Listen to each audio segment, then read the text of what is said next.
400 সিসির দুরন্ত বাইক আনছে বাজাজ। এবার 400 সিসির মোটর বাইক আনতে চলেছে বাজাজ অটো।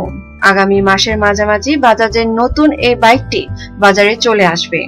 নতুন এই বাইকের নাম অবশ্য এখন গোপন রাখতে চায় বাজাজ অটো কর্তৃপক্ষ। বাজাজের তরফে এই সময়টাকে ঐতিহাসিক মুহূর্ত বলে উল্লেখ করা হয়েছে।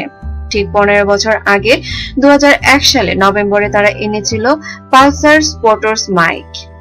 ভারতের স্পোর্টস বাইক দুনিয়ায় একটা বড় অংশ পালসারের দখলে। বাজাজ অটো প্রেসিডেন্ট এরিক বাসের দাবি, তাদের 400 সিসির নতুন বাইক মোটর বাইক সফল হয়ে থাকবে। নতুন বাইকের বৈশিষ্ট্য কি আছে, দাম কত পড়বে, কিছুই ভাঙতে চাননি এরিক। ধৈর্য ধরে আর একটা মাস অপেক্ষা করতে বলেন। জানা গেছে বাজাজ অটোর মহারাষ্ট্রের কারখানায় তৈরি হচ্ছে 400 সিসির ক্ষমতা সম্পন্ন এই বাইকটি।